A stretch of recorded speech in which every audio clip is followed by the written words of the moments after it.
When you look at some of the best known brands in the world, you don't need reminding about what they are or what they do. For example, what about this one? Or this one? Then there's this one, and their main rivals, this one.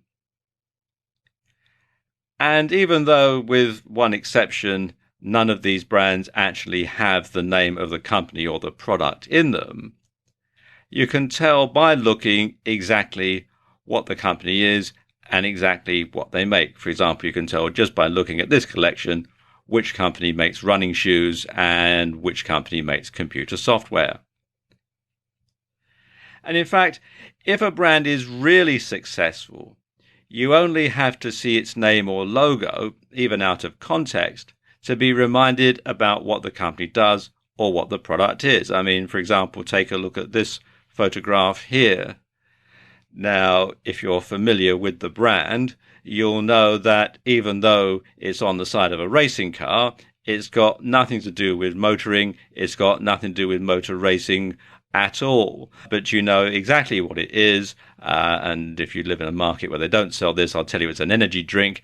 But if you do live somewhere where they do sell this product, you'll know immediately exactly what it is just by looking at the brand. And it's the same online as it is offline. So you need to be consistent.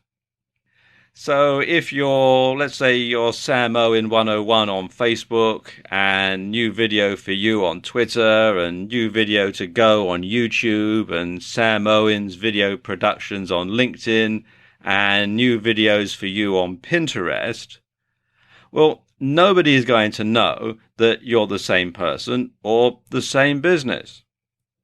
Likewise, if your website has one color scheme and your Facebook page has another and your Twitter feed has another and you use a different logo on your letterhead than you do online, well, quite frankly, people are not going to take you seriously.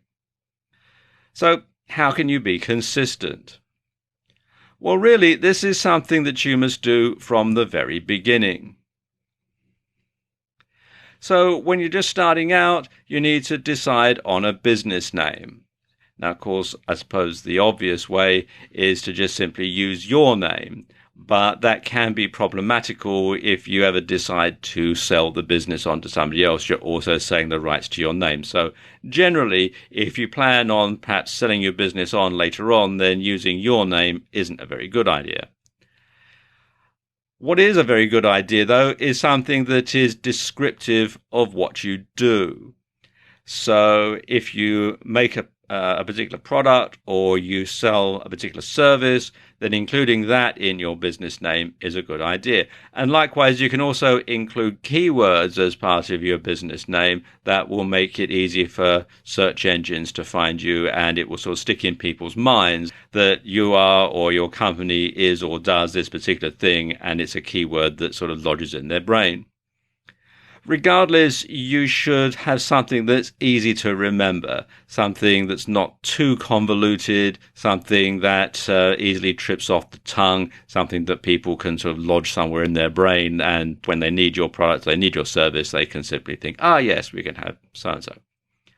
Or, for example, you could have something cryptic. Probably the best example of this that I know is Nike, and Nike was the ancient Greek goddess of victory.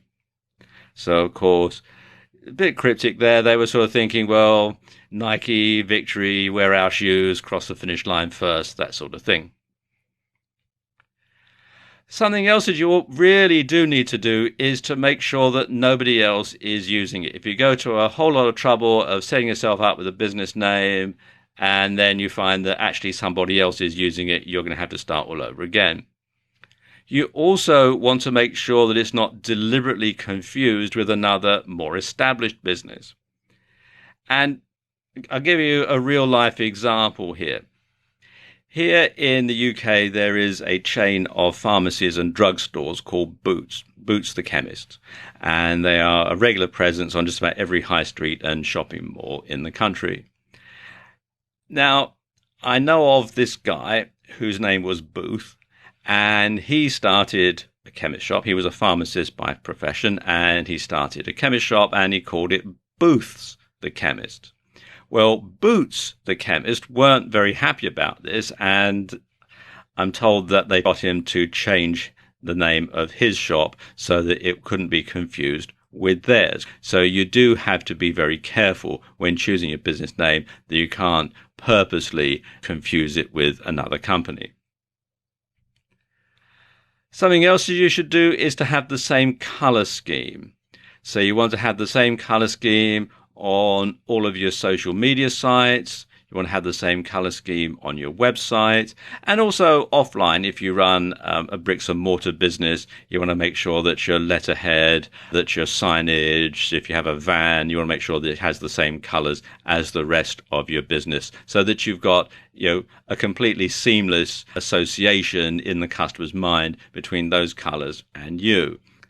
You also want to have the same logo, and this is very important because, like I was saying earlier in the video, people will associate the logo with you. So you need to make sure that it is the same across all social media sites. And it's a good idea to get it professionally designed. You can find someone to design a logo for you on Fiverr.com. That's Fiverr with 2 R's. And this is a site where people will do all sorts of stuff for $5 or for multiples of $5. And you can see here I've done a search for logo design, and there are quite a number of different people offering this particular service. You should also have the same handle or username on all of your social media.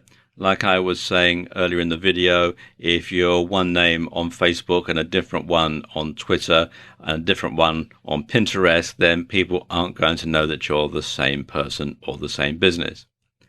So it's a good idea to go through and register an account on all the different types of media, all the different social media platforms, even the ones that you don't plan on using. Primarily because this will stop other people from hijacking your name and trading off your goodwill. Likewise, you should register all the extensions of your domain name. So you want to have your domain name .com, .net, .co, .tv, .co.uk, .com.au, etc., etc. So finally, you want to get things set up so that whenever somebody sees your logo, hears your business name, or sees your handle, they'll automatically think of you. And then you know that they've become true fans.